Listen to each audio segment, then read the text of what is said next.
Streaming. All right, welcome to anyone online. While we're getting situated here, you can enjoy our display table.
So how are you liking that? We're online. Oh.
Is this going okay?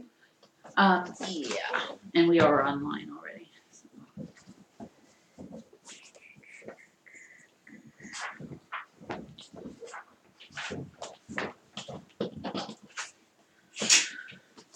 Okay, welcome to Conscious Living, and the second part of an introduction to the Fat Flush Plan. And before we get started here, I wanted to, Melody, let us know if you can hear okay, so we can get some tech feedback. Before we redirect the camera onto myself, I want to show you what some of these things look like that are discussed on the plan. So, Mina, you're going to have to move. I know, I'm just mean. So, there's a few things that, in addition to just eating whole healthy foods, that the plan has included because it helps our liver detox and it creates healthy bile for our kidneys, and it gets a lot of the toxins that are in our system out. And then also, it's giving us some key ingredients that we need to be successful in losing weight, if that's our goal. Being healthy, if that's what we're going for. So, one of the big differences with the Fat Flush plan is that actually fat is not necessarily a bad thing. So back here in the back, if you can see it, we have a whole bunch of oils that are discussed in the plan. Flaxseed oil, evening primrose. There is several different types of omega-3 oils here that I have to show to you. And this one is for vegetarians, so it's not going to have any animal products in it. This is a omega-3, 6, and 9 blend of oils, all of which are really great for the plan and you in general. This is a cod liver oil, which is also giving you some of these healthy fats. This is actually a liquid vitamin, which is here. And one of the cool things, if you're into avocados and all, is that all avocados are considered a healthy fat, and so they're on the plan. When we do get to the point of using butters and things, and organic butter is fine. And for cooking, we're looking at using coconut oil or grapeseed oil because they have a higher flash point and do not change their structure by heating. So those are kind of key. The next thing that they would like us to do a lot more of is fiber-rich seeds. So here we have some chia seeds and some flax seeds, and hemp seeds is another one that is recommended. Now, I'll go over a few more things when I get the camera resituated. But what we're looking for in this plan is a predominance of lean proteins. Now, this is for the first 2 weeks. Remember that the fat flush portion of this plan is only a 2-week process, and then a 3rd week where you start adding certain things back in. So you're going 3 weeks without eating carbs. And other than that, there's not a whole lot of restrictions. As long as it's a good source of protein, then you're good. So in this particular case, we're told that we can have up to 2 eggs a day, and we can have lean proteins. So in this particular case, I have a organic ground beef, 85% lean with 15% fat. And this is a 16-ounce package, so basically you can have half of this, you know, as far as the size of your burger or whatever it might be. This piece of salmon in particular is almost 10 ounces, so it's a little more than a portion, but you're still getting a lot of meat that you can eat. We can't always eat the healthiest, but remember, even when you're eating cold cuts, to try to make sure you're getting natural sources for those. I'm going to have to move Pogo into his cage. So while you're perusing the table here, the other portion that we're really looking for is vegetables. So a variety of different colors. You can have as much as you want. There is no vegetable on this plan at any stage that you can't have. Now, there's things that we call vegetables that really aren't, like a potato. A potato is actually a root. So in this first phase of the plan, we're calling that more of a starch because it has more of a starch component than the kind of vitamins that you might get from a vegetable. So right there in center front is hot water with lemon, and that's how we're asked to start our day. Pogo. Pogo, pogo. Up, up, up, up, up, up.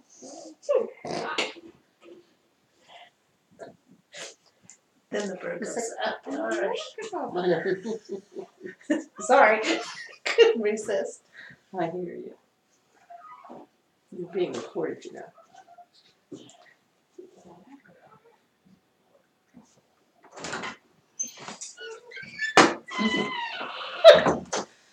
So, there's a few of you that may be watching online who've actually started to implement this. And while it seems like a simple thing, get up in the morning first thing and have a cup of hot water with lemon juice. What it's doing is several things. The lemon juice in particular, it's getting to your system first. It's the first thing that's getting in there, and it's just clearing everything out. It's helping you create healthy bile for your kidneys, and it's helping with the detox process to move along any toxins that maybe during the night have been released into your system. So you're clearing out all of these older things. It's also kind of jump-starting your digestive system. So with that in mind, you are you're starting that with something that's warm for the interior of your body, that has the lemon juice in it to kind of clear things through, and it's going to clear out your digestive system before you start adding other foods for the day. So there was a question online over the week about coffee and when you should have coffee in the morning as you know, to make all this work the best. So in general, coffee is what the Fat Flush Plan calls a legal cheat.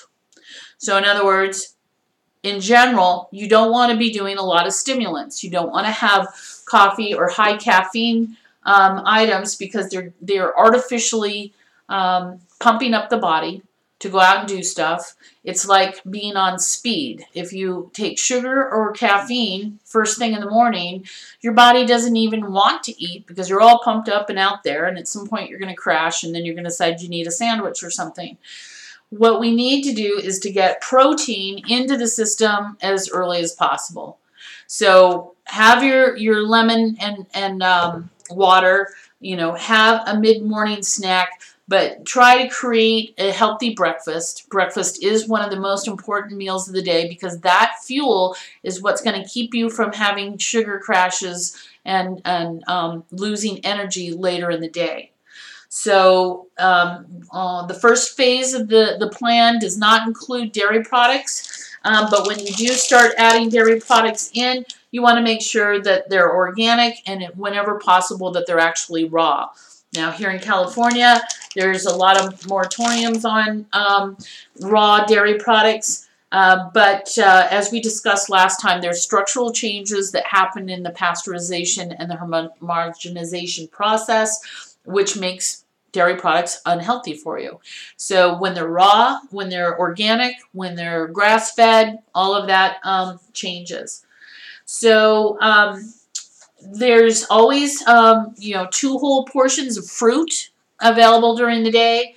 If you were to make a shake or a smoothie, so over here we have, let me just sit that right here for a minute. I'm just going to move this so you can see it a little bit better. So we have a smoothie. This has antioxidant-rich blueberries. There's a banana in there. There is some of the there's a protein shake, and so this is actually the 4 Patriot products that we introduced last time that are in there for protein and for collagen and for a lot of other essential vitamins that you need. So if you don't like a smoothie, you don't even have to have one during the day. You can have the smoothie for breakfast, or you can save it for lunch or for a mid-afternoon snack and do, you know, eggs and something, other vegetables or something like that, like an omelet. So there's a lot of different options in the plans for just mixing and matching and moving things around. But essentially, this is, you know, the quantity of food that you're looking at on the flush part. And then we're going to be adding back in the nuts and the starches and the healthy carbohydrates when you get back up into the maintenance phase. So there's plenty of food here to eat. You're not going to starve to death. So this is an example of the coffees that are recommended and or caffeinated teas. Make sure they're organic and fair trade and a good source, and have one good cup a day. But try to get to the point where you're not drinking a bunch of caffeine to try to get yourself through the day. Make sure you have food in your stomach before you start adding stimulants to it, and keep them to a minimum. You can have all the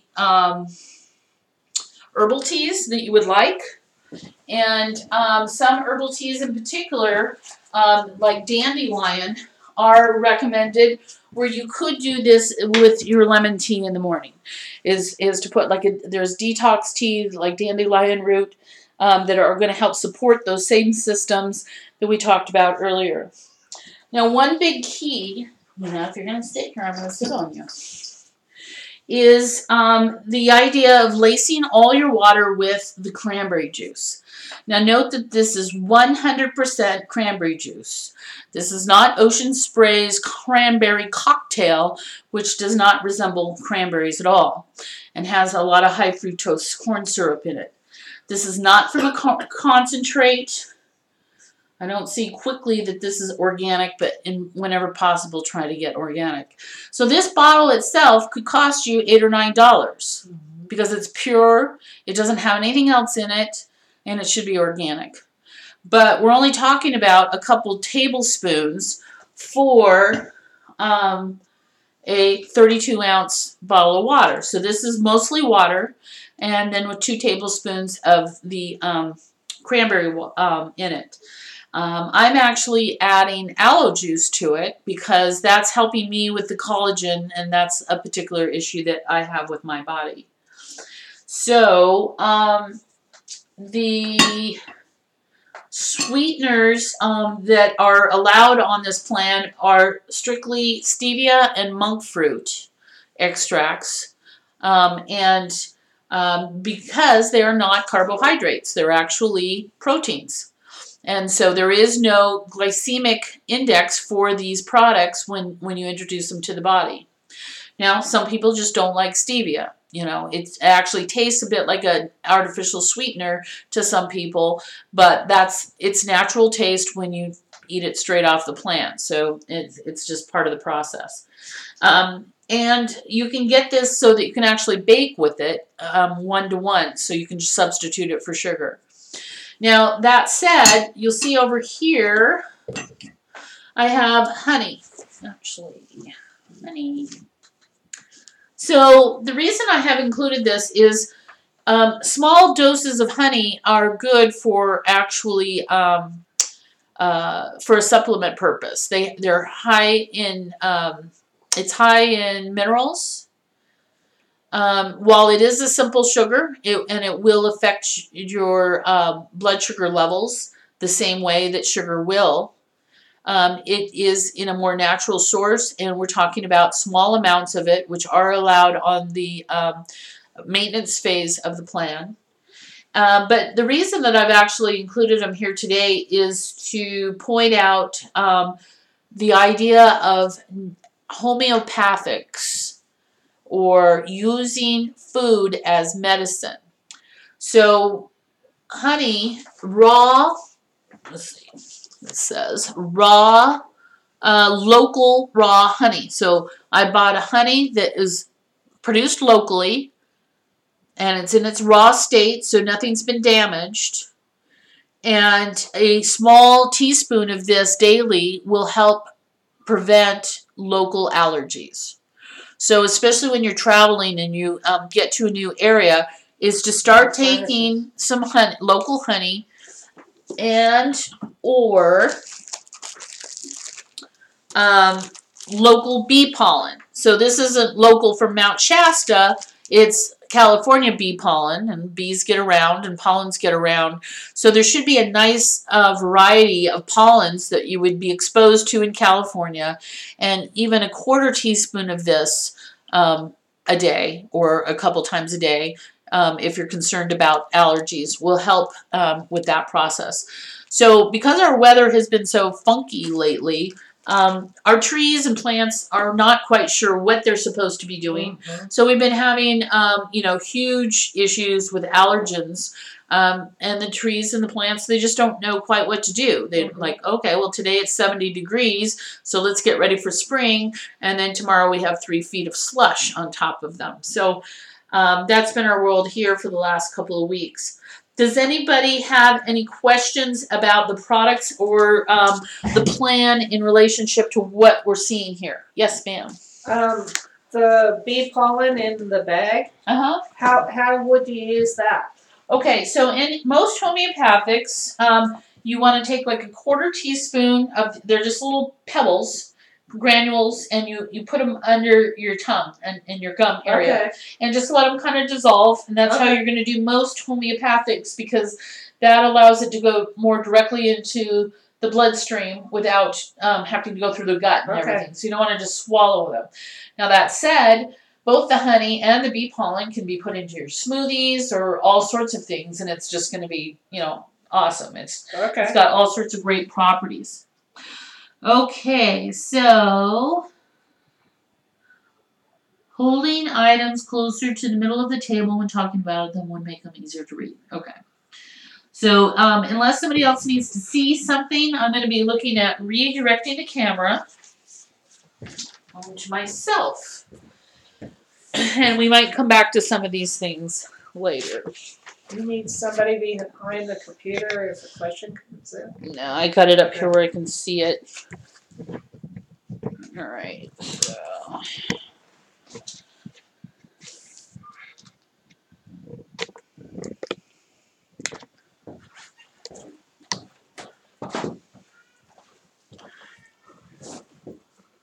Oh, it's moving around. Why is it moving? What's not A delay. Huh? There. Oh, because of the Yeah, it's positioned perfectly. I see you on the screen right now. Okay. My head's not cut off or anything weird like that. No. I'm like coming over here and it's like, why is it moving? Yeah, and now you got up, so you can't see yourself, but you were perfectly positioned. Okay. Yeah, it could be just this way a little bit. I wouldn't push it too much closer because you may lose the top of your head. No, I was going sideways. Oh, okay. What are Golden Eagle's favorite things? There's a delay. You just have to give it a minute. Okay.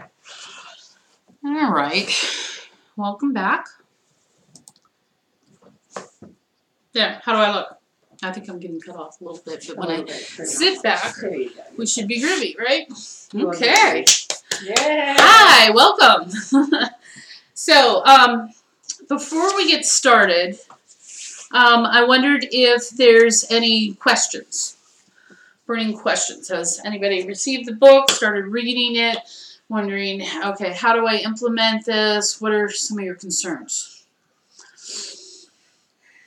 The only concern I had is they have several different exercise levels, and they want you to do all of them in a day. So for me, I think I'm going to need to start off slow, and then add to it because it's probably 4 or 5 different things they want you to do every day. Okay. Including rebounding. Doing jumping jacks on a rebounder seems a little scary to me. Yeah. Well, of course, everybody's in like you said, in a different level. Yeah. You can modify your jumping jack. Yeah. So, okay, let me get all the questions first, and then we'll go back and look at those. So, anybody online have a question?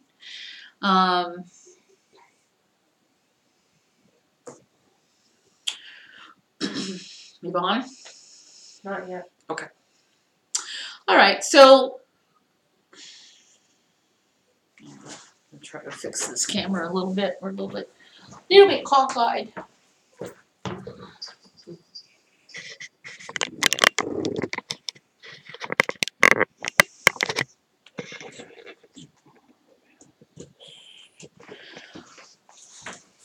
Nope, that made it worse. At least I know which way I'm working. That made it even worse.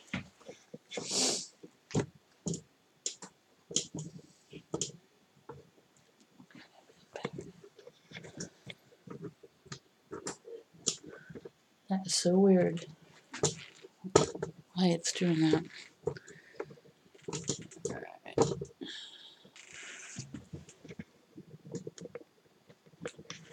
There you go. Something that's weird. I'm just gonna have to go with that.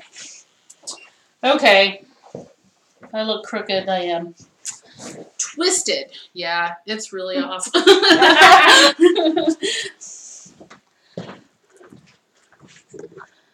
Can you see it? The thing I'm trying to do is get this level with the back of the couch. Because there's something. Oh, your legs are fully. Oh, that's part of the problem, huh? Oh, yeah. Okay. There we go. That's pretty close. There you go. All right. Yeah, it's not perfect, but No, but it's better, I think. it's still pretty crooked. But all right, we're just gonna go with it. Sorry, you have to look at me sideways or something. Okay, well, let's talk about exercise for a minute. So, I can't do jumping jacks, right? I can in the water. So I, work out in the pool because I can do more in the pool than I can. Right. I've also got a yoga ball that helps with that process for me to do things. But okay, so I'm sitting here in a chair right now. Just got out of bed. I'm stiff. I can't even move.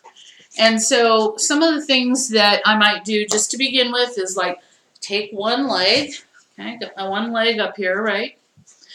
And now I'm in a half of a lotus position. How cool am I, right? So we don't want to be forcing things.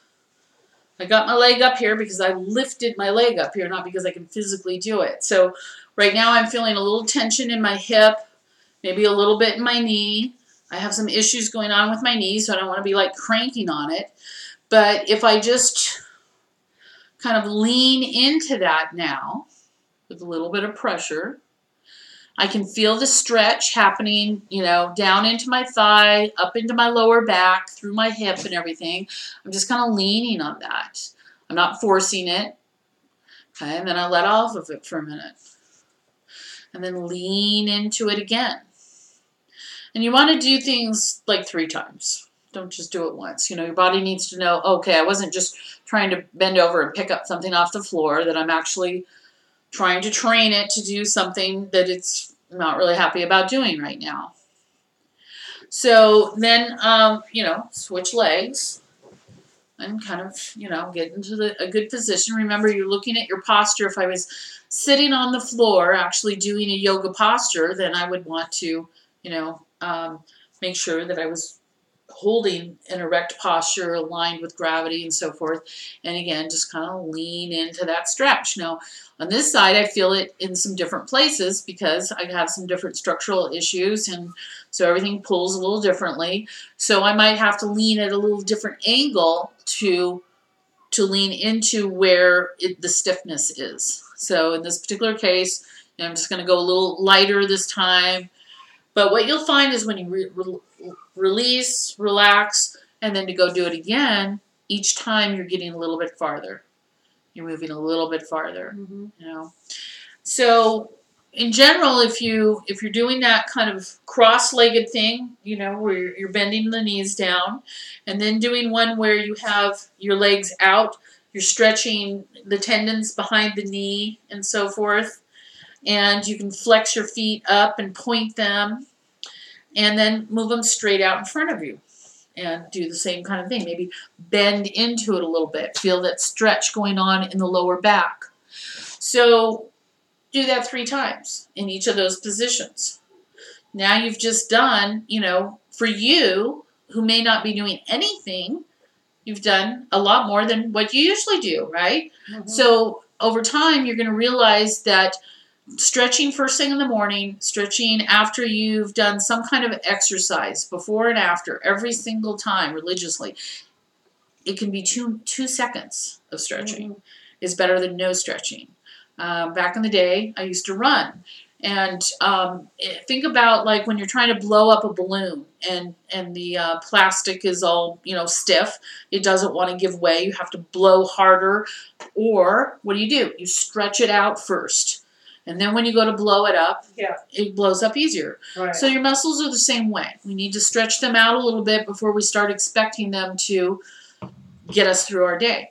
And so it's also a good time to be working a little bit on your meditation and those type of things so that you can take time for yourself.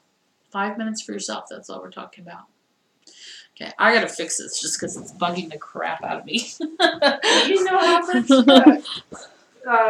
doing the pool at the gym is? Okay, so I pay $50 a month. Uh-huh. And you have full use of the gym. So I can use the pool, or I can go to classes, I can use the gym part, I can sit in the sauna, I can sit in the jacuzzi, whatever I need to do, I can do that for the $50. And so it's not a bad deal. And also they own several of the gyms in town. So you can go to the other ones too. Well, the one in Weed burnt down, but then there's one. We has a new one now. Yeah, but it's not by the same company. I mean, it's not owned by the same people. So what about the one by the recycle center? That's part of it. And now what's good about that one, if you like to lap swim, is they actually have. Why is it doing this? I don't understand. This has to be something is funky. Funky. Go the opposite way. It's like, I know there's a little bit of a delay, but not that much. I don't know. I don't get why it's, doing this. I don't have my camera crew today, guys, so apologize for the adjustments. Okay, so now if I could just get that. Okay. Don't breathe, anyone. So what were you saying about the other gym? They have a lap swimming pool. So the one, the wellness center over by the hospital is more for therapy, and so they have aerobics classes in the pool. They have some free time in the pool. They have physical therapy in the pool, and then they have more. I think of the other types of classes, like they used to have a qigong class and different things. So they'll have a whole schedule, and so there's been times where I didn't have the $50, so I quit the gym. Right. And guess what? My body paid for it. After 3 months, I could hardly move because I wasn't getting enough exercise at home. So because of my knees and my lower back issues and stuff, I can't move that well outside of the water. The gravity starts compressing my spine and stuff. So I've started working more with a yoga ball. So I go to the gym and work out at the pool 3 days a week. And then in between, I'm trying to use the yoga ball. I had a yoga ball 25 years. And I had a little video that came with it. And it has all these great, wonderful things you can do with it. And half the time, I never did anything other than the warm-up exercises. But the warm-up exercises made a huge difference as to my flexibility during the day, as to whether I felt like a stiff board or whether I had some flexibility or not. So there was one time I joined a gym where they were trying to, they gave me a free session with a trainer. And they were trying to get me to use all this heavy-duty weightlifting equipment and stuff. And my body just can't do that because of the different injuries that I have. And so they ended up coming in with a whole program where all I did was use the yoga ball.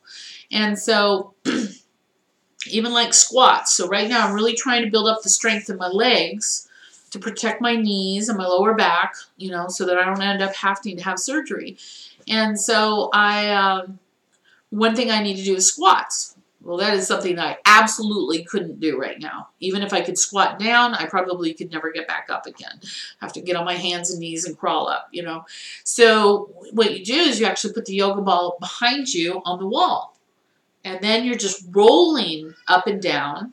It's taking pressure off of other parts of my body and creating a cushy kind of support, and then allowing me to more easily do the squats that I have to do to start that process. So you start where you're at. And I think without going back right now and looking at what the plan says about exercise, there are certain things recommended for certain portions of the plan. So there's optimally, you know, in your maintenance phase, the kind of exercise you want to be getting in. And then there's a few different things that you're doing in the fat flush portion of it. And bottom line is we got to move, right? And so if we can't, for whatever reason, because of injuries, because of weight, because of, you know, inflexibility, bad knees, whatever it is, you just have to improvise. And this is part of the reason I don't go to an aerobics class. First of all, I don't like skinny little girls yelling at me and telling me what to do, but that's a personal issue. That I have enough injuries right now that I have to constantly modify everything they're asking me to do. And I've come up with a program that works for me, that I know I can get a good workout with. I just need to go on a regular basis and do it. I actually had a physical therapy at a pool once where I had them watch me do the same exercises that I've been doing for 25 years. And there's like, oh, yeah, well, just keep doing that. So what I'm trying to do is get in more days of the week. And the more I go, there's a hump you're getting past. You know, you've heard the term no pain, no gain. Well, we're not talking about, you know, laying yourself up for a week. If you've got so much pain from working out one day, then we're not doing something right. So we want to be able to work into it. Okay. All right. So is there any other questions? Doesn't look like it. All right. So we met a month ago and talked about some of the basics of the plan, why I think it's a good thing to work from, and why it's flexible, it's sane, it's safe, and it's something that if you're not already eating this way, it's good information and suggestions and tips on how to start making lifestyle changes. So what's cool about this plan is really there's no whole foods that are off limits. What really is a suspect in our food system is processed foods. So when we have anything that's coming out of a box, doesn't matter what it is, it's been processed. And so even sometimes you can't even get fresh fruits and vegetables without accumulating all sorts of packaging and things that are not good for our environment, because that's just simply how we've devolved into in order to feed the world. You know, we've had to become a commercial world in order to feed the populations, and we've got used to eating non-foods. So they're food-like products, and some of them have nutrition, and some of them had nutrition before they were processed, and now it's been compromised. And so we want to kind of know the difference there. We also need to know that for whatever reason, our government, the FDA, the people creating foods, the people who are marketing foods, the people who want you to buy their stuff instead of somebody else's stuff, do not have your personal health best interest. So that's a sad thing to say, and we don't know why that would necessarily be the case, other than on one hand, we've become a fear-based society. We've become germophobic, and we've also been learned to become afraid of foods because of their potential to spoil and cause illness. And so we've basically began creating sterile foods. And our body and the world we live in is a living organic thing. So there's a whole host of living organic things in your stomach, on your skin, in your hair, all those things. And some of them are good and some of them are bad. And if we wipe out the good ones, the bad ones will win.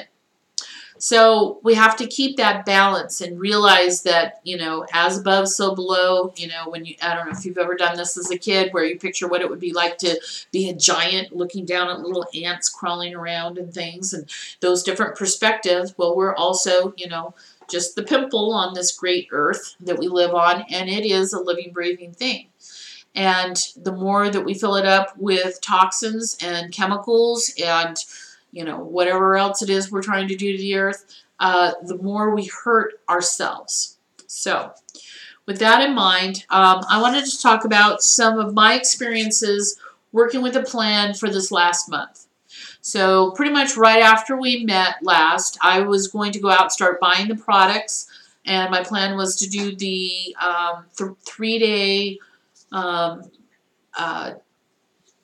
detox and be ready to start the plan after the last full moon, which was about a week and a half ago.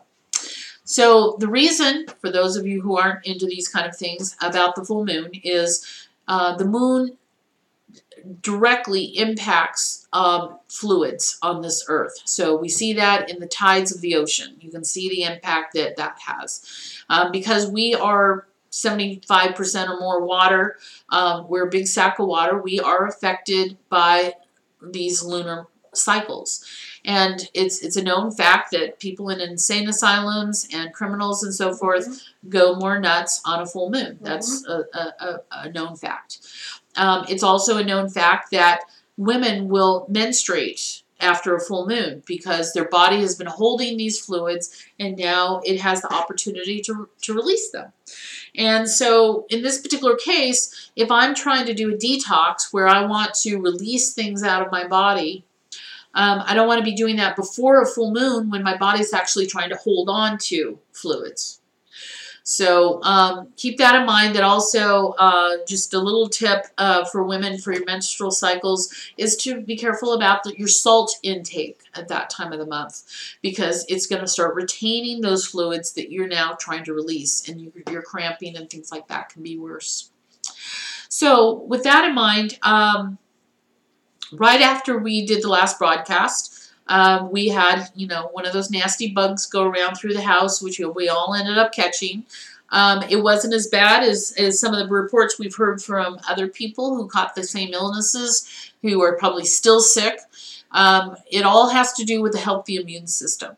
So what we're starting here is this process of making our biological machine as healthy and strong as it can be to fight off illnesses, to process the foods that we eat, to process the toxins that we might be exposed to inadvertently. And so getting all of that optimal, it's like cleaning out your car's engine, putting in new oil filters and all of that kind of stuff. And so I did do the 3-day detox because I had been ill. Of course, you do usually lose a little weight when you've been ill. I wasn't horribly sick. I had a cough for about 2 weeks, and I had about 3 days where I was feeling the draining and everything coming out. And remember that this is part of your body's natural system. When it's exposed to toxins or allergens or dust or cat hair or whatever it is that triggers that response, or illnesses, that come around, it's going to start a process of flushing that out. This is why the first thing that happens is your nose starts running. And it's trying to get that out. And if the first thing we do is run out and take a bunch of over-the-counter medications, decongestants in particular, to shut off that process, we've shut off one of the body's main mechanisms for keeping these things out of the system. So it's trying to get things out, and you just shut that off. It's like turning the alarm off, when a fire's going on. And so in that way, the best thing we can do is lay off the things that are going to make the mucus worse. So stop the dairy products. sugar in particular, and lots of caffeine is going to suppress your immune system. It just like suppresses it for X amount of hours. And if you keep eating the same foods that you were eating and keep, compounding all of that, at some point it's just going to shut down because it can't handle it all anymore.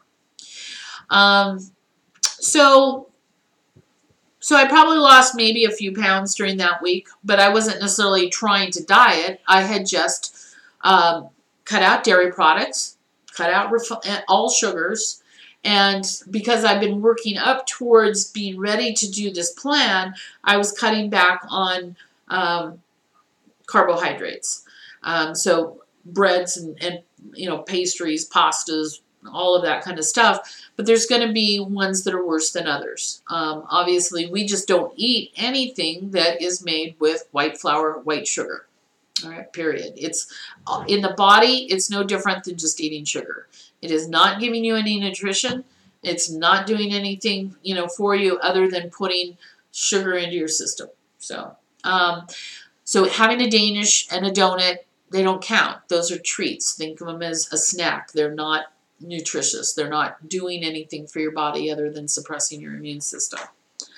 So I did that. I was starting to get better and got up to the full moon and was all jazzed up, had all my supplements and things that I needed for the plan, and started out really well. And one of the first obstacles that I think that I ran into is just not really being prepared. I mean, we have the right foods in the house, but I had a learning curve as far as the recipes and things like that.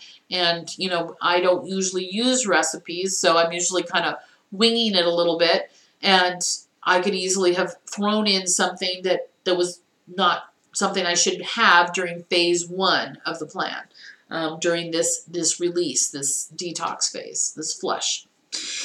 And so the very first night I was all psyched. I made this really great recipe. It was a lentil stew. Tasted awesome. But it was for phase 3 of the plan.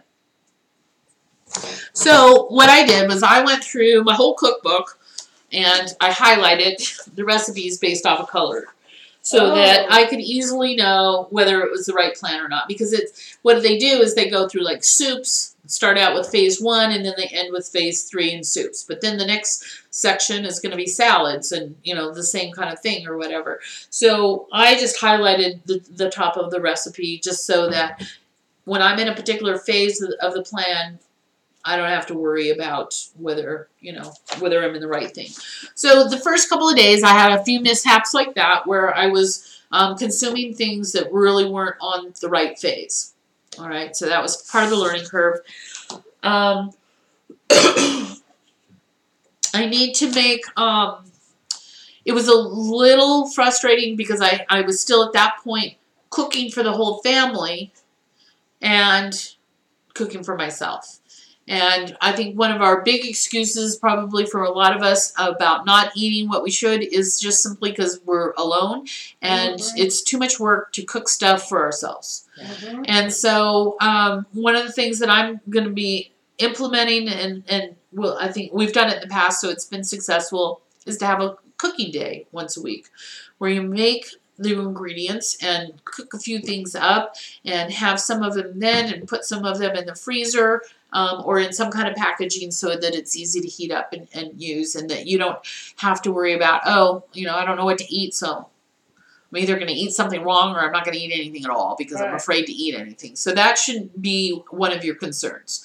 So at this point in the game, what I would highly recommend is as you're reading the book, as you're getting together the products that you are going to be using, as you need to, depending on where you're starting from and whether this is going to be a simple shift or if it's going to be a drastic change to the way you eat and what your lifestyle is like, is to start implementing Plan 3, the third phase, first. Get in the habit of just eating good, whole, healthy foods and avoiding those processed foods and weeding out some of the things, looking at labels of stuff that's in your pantry and just getting them out of there. And then also even having some things already pre-made so you have something, you know. And like, so for example, it seems like in phase 1 that it's just fruits, vegetables, and protein. Well, for me, I have a difficult time if I don't have something more solid in my stomach. So that's usually my excuse for needing the carbs. Oh, I gotta have a piece of toast with my eggs because I need something heavy to sit in my stomach. The plan actually for phase 1 has recipes to make, you know, crackers and little cookies and little snacks and things that, you know, sometimes most of us would be happy if we just had something little to crunch on, right? So go through the recipe books and see what's actually available and see what things you might be able to find or substitute. So, for example, mushrooms, which I really like, are on the phase 1 plan. So I happened to be at Grocery Outlet the other day, and they have these little snack packs of freeze-dried mushrooms that have a little spice or something on them. And they're really good. And I only need 3 or 4 of them to mentally, emotionally be happy that I have something crunchy to eat. So we all have our own things. Some people like crunchy foods. Some people like, you know, soft foods. Some people like to mix everything together. Some people like to eat it separately. Mm-hmm. So know your preferences and adapt the recipes and the menu plans for what you know you'll eat or what you won't. You know, if I'm never, ever, ever, ever, ever going to eat a Brussels sprout, then don't make the Brussels sprout stew. You know, it's that easy. So that's the cool thing, is you can shift things around.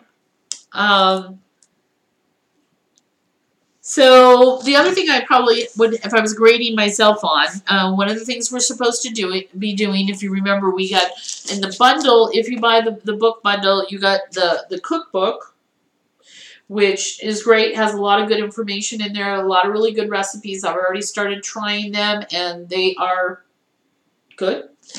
And we have the actual book, which has the plan and all 3 phases of the plan, all the background information. So if you only get one book, get, you know, the actual book, so that you have most of the basic information. There's some recipes in here, there's menu plans in here, and there's all of the fundamental nutritional information as to why you need the things that have been recommended. Okay, and then in the bundle, you also get the journal. So the cool thing about the journal is it has the shopping lists in it for each plan. So if you can't remember, oh, can I eat, I'm on, you know, phase number 2, am I allowed to eat peanuts, you know? It's right here on the shopping list if you're allowed to have it in that phase of the plan. There's also some really cool things that weren't in part of the first issue of the book that came out. These are other enhanced wellness practices, such as oil pulling. So if you don't know about oil pulling, it's a matter of swishing around, like any healthy oil, coconut oil is a good one, in your mouth, like a tablespoon of that every morning, because your body has released toxins during the night, and this is pulling the toxins out of your body. So you swish it around for a while and then spit it out. Some people believe that this will actually help with tooth and gum care, including the potential of regrowth and repair and healing of the teeth and gums. So there's another bit in here about dry brushing, which is a practice that's done in many indigenous cultures who don't use fluoridated toothpaste or, you know, have dental care and yet have great success with their teeth. So there's information in here about that. There's information about grounding. Wow. So grounding is a big deal. If you don't know about it and you don't know how to ground, and you know people who get, you know, all wound up about things and stressed out, grounding is something that is important to our process, especially the reduction of stress. Aromatherapy baths. Okay, so any kind of Epsom salt type bath Himalayan salt bath. One's using real pure essential oils is something that's very soothing and beneficial to the skin, especially if you're not used to taking care of your skin a lot. It's also helping to pull out toxins, so it's part of a system or a routine of caring for self that you want to include in your personal practice. So when you don't have a tub, if you good question. Shower. I don't have a tub either. One thing is just start with your feet. Okay. So start with the tub, make it a solution up for your feet, and just sit with your feet in and let them soak.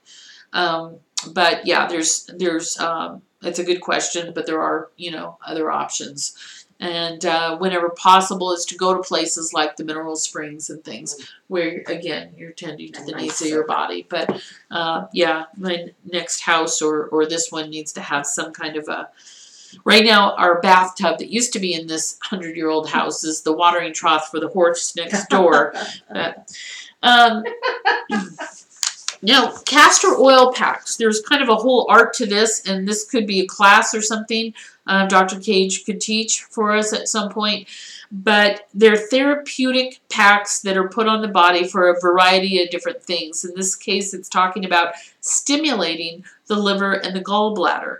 And so if we're in this flush portion, the phase 1 portion, then we're trying to help our body however we can to allow it to get rid of these things we don't need. And so they're pretty easy to make. They're very therapeutic. There's a whole, a bunch of information here on how to do it. And then... that would be a good class. Yeah. And if you don't have a gallbladder? Right. So these are some of the things when you go in for a health consultation with Dr. Cage. You'll get some more information about some of those things. But if you say, hey, I don't have my gallbladder, what about these castor oil packs? Is there some kind of benefit that I can achieve from that? Clearly, you can still use it on your liver, So I would say from an energetic standpoint, we're talking about energy medicine, is that you still have a correspondence energetically for that gallbladder. So that's more of what you're treating. And where the oil packs may or may not be a benefit for that particular purpose. There's other things that you want to do as if it was there, using the energy for that purpose. If that makes sense. Mm-hmm.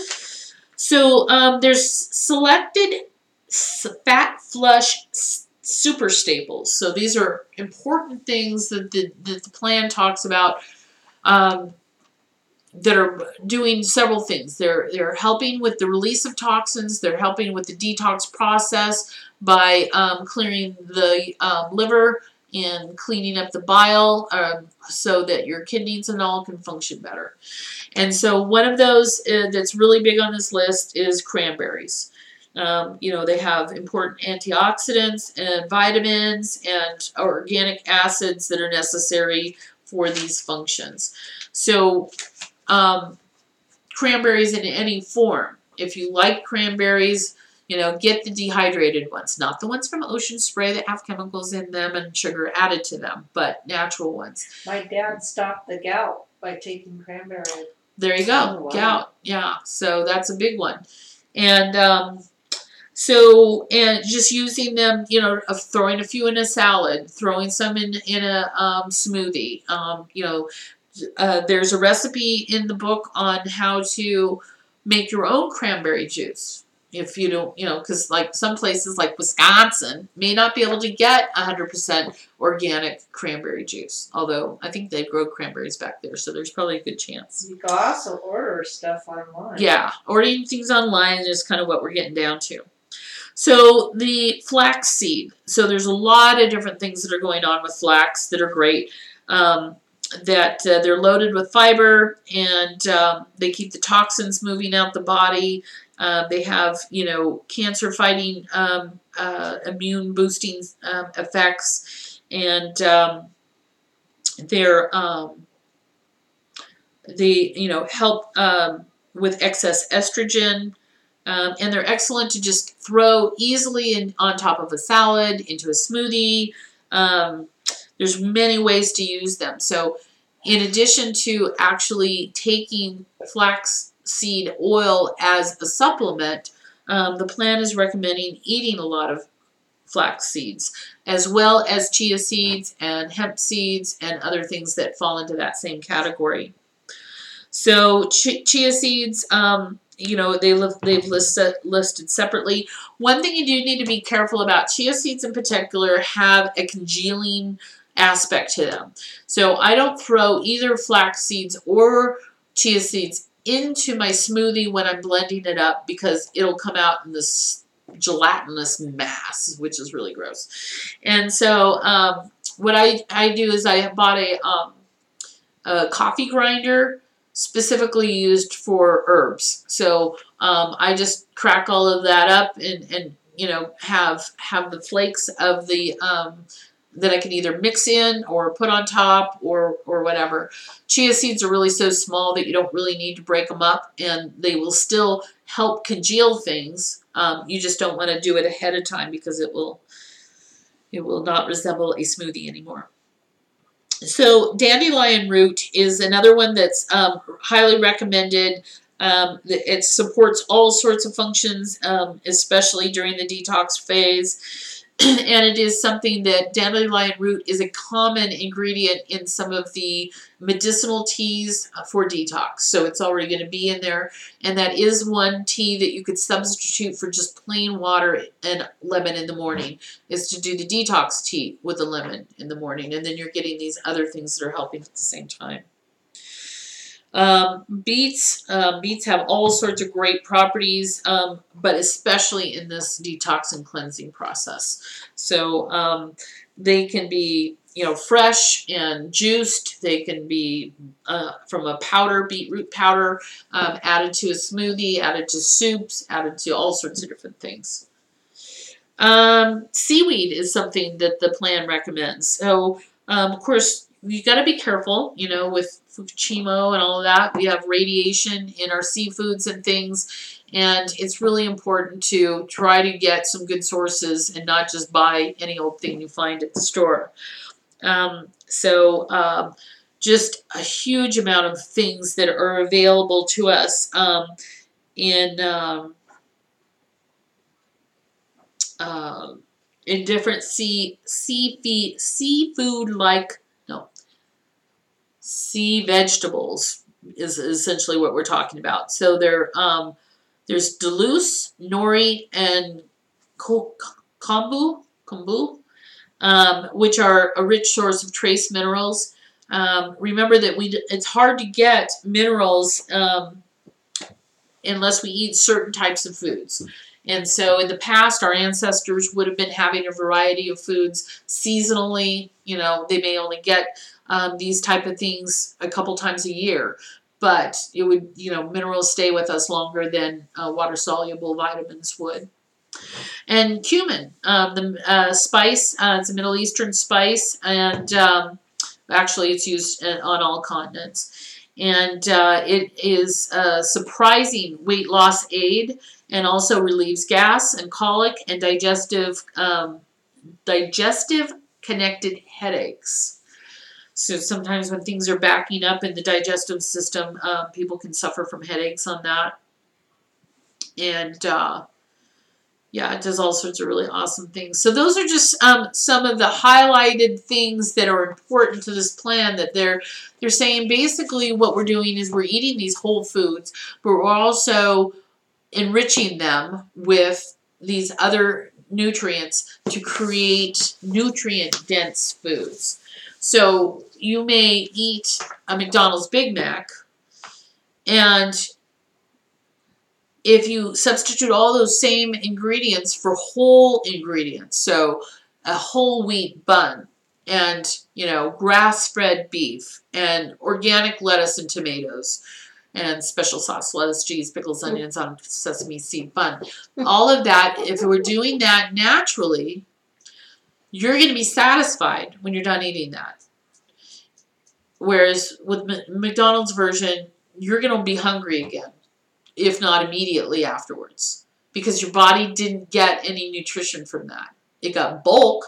You get this big wad of stuff going through your gut, but it's not satisfying the nutritional needs. And so your body's going to keep craving more stuff because it didn't get what it wanted. Okay, so what I like about the everything I was just going over, just so you know, is in the journal. And, you know, we're told to journal on a regular basis anyway. This is all something we all should be working on because it's your data, it's your collection, it's you knowing self. It's you knowing what your habits are, your appetites, your desires, your pulls, your, you know, preferences, the things you're allergic to, the things you just absolutely cannot stand, you know. That's part of the knowing thyself process. And we do that through journaling to say, okay, well, I felt really good when I got up this morning and now I feel like crap. Well, what did I do since this morning? What have I put into the body?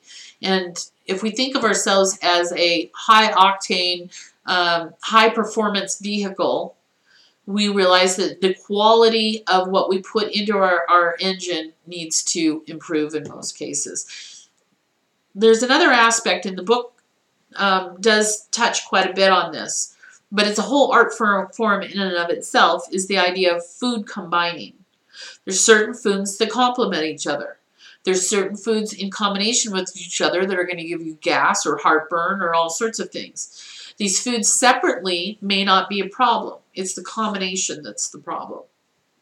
So journaling is great. And so in another thing that the plan emphasizes is not to be jumping on the scale every 5 minutes. Mm-hmm. If your emphasis is weight loss, take your weight at the beginning of the plan and take your measurements. And you can measure yourself every day if you want. But we're trying to avoid being discouraged. We want to be pumped up and proactive about the plan and engaging with it. And so if we are worried about every little pound, oh, I didn't lose anything today, and I starved myself yesterday. Well, first of all, you saw the food on the plan the first phase. There's plenty of food here. There's no reason to starve. Right. So, where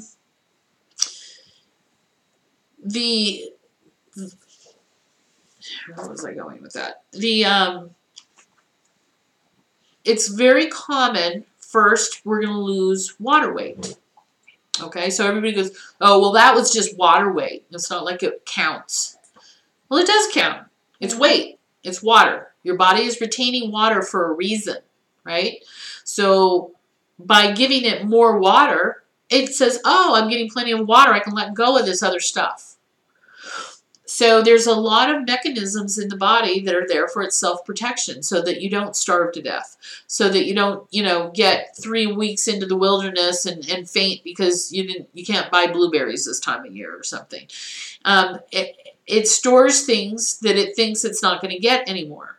So again, one of our false things that we tell ourselves is, well, I don't hardly eat anything. I don't understand why I have so much weight on. Or, what's happening is we're starving our body. So the body has to protect itself by holding on to the nutrients that it gets. And so that's why some of these phases are really important, because we're resetting our metabolism. We're going through a phase where we gave our body all the things that it needed and none of the things that it didn't need, and it didn't die. So now we want to go through another short phase, phase 2, to say, see, you didn't die. You're okay. We can live off of this amount of food. Now here's a few of the things that, a few extra things. So mentally, emotionally, psychologically, we're going, oh, okay, I get my peanuts back. I get, different things that I like back that I cut out during that first 2 weeks. And remember, we can do anything for 2 weeks, right? What's 2 weeks? So we're talking about 2 weeks, and then we're talking about adding things back gradually for a third week, and then we're talking about nothing that you want is off limits as long as it's whole and natural, right? So the journal, let's see. Can I ask you one thing about, you're mentioning all of these super staples. What about turmeric? Because there's been so much said about the health benefits of turmeric. Right. Is that something that... Yeah, it's in the plan. It's one of the main spices that it recommends. So there's a whole host of spices that are talked about, herbs and spices, in the plan. Basically, it's not like anything's off limit, but there's certain things that it emphasizes in the phase 1 because it's going to help release the fat. It's going to help flush things out. It's going to support the liver functions and things while it's going through this process. And then there's ones that actually can inhibit weight loss. So you wouldn't want to have those during those first 3 weeks. And so there's not a lot of do's and don'ts. There's just a couple food groups that we leave out in that flush stage. But when we get back up to the maintenance stage, you're good. So if you look here, these are some of the questions that the journal asks. Well, first of all, it starts out, somebody asked about needing encouragement. Okay, well, that's part of the reason that I'm offering this, is that we all need encouragement. And when you're off in your closet trying to do something by yourself, sometimes you need a cheerleader. And when other people are going through the same thing, it's supportive. And so the thing I like about the Fat Flush Plan and the author, Anne Louise Gittleman, is that she's put a lot of helpful hints in. She's spent a lot of trying to make this accessible. So it's not like, this is what you need to do, now go do it. Well, how do I do that? So the journal is part of that. And so, like, she has a quote, each day. It's like, life is not against me. Life is absolutely on my side. So we need to hear these little positive affirmations every day, especially when we're struggling with things. There's a place for the date. And then upon rising, what did I have? Oh, I had my lemon tea. Wow. Before breakfast, I didn't put in anything. For breakfast, I had an omelet. And then my mid-morning snack was a smoothie. And then I'm sure that I ate lunch, but I didn't remember to write anything down. And in the afternoon, I had, this can't be right. It says chicken juicing. Oh, I think I had some chicken and I had some juicing. I don't think it was chicken juicing.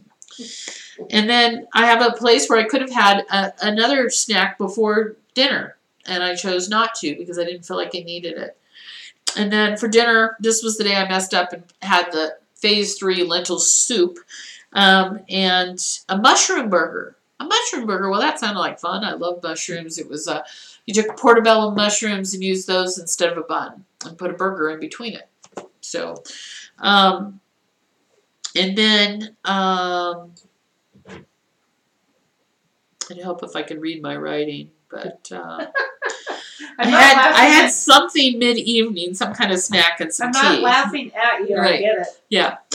And then it asks, okay, so how well did I sleep? How many hours did I sleep? And how was the quality of my sleep?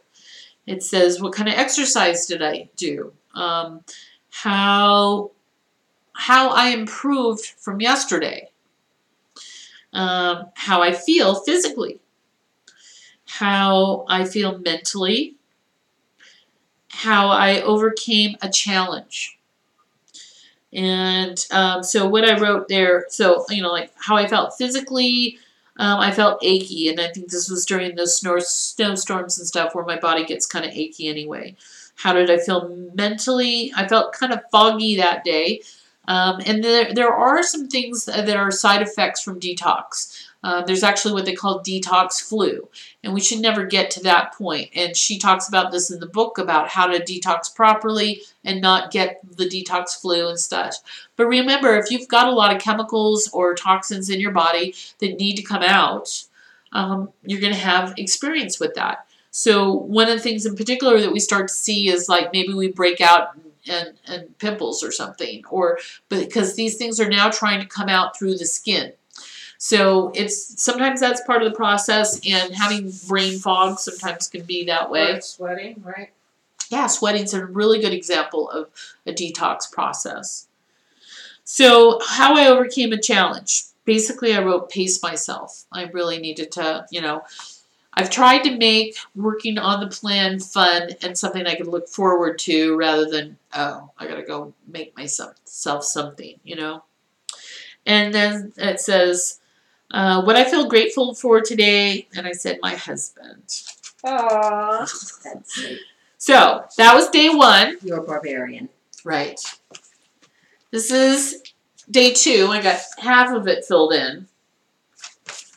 I've been doing this for a week and a half, and that's the last time I entered anything. So, I give myself a D- on journaling, okay, because I didn't really do it. And so I don't really now have all the data as for, let's say I was successful and I lost 20 pounds. How did I do that? Well, I should have that recorded here. I need to know what I did that I was successful about. Okay, what if I didn't have the success that I wanted? What kind of things did I do by, my choices each day that could have interfered with what the plan really was supposed to be?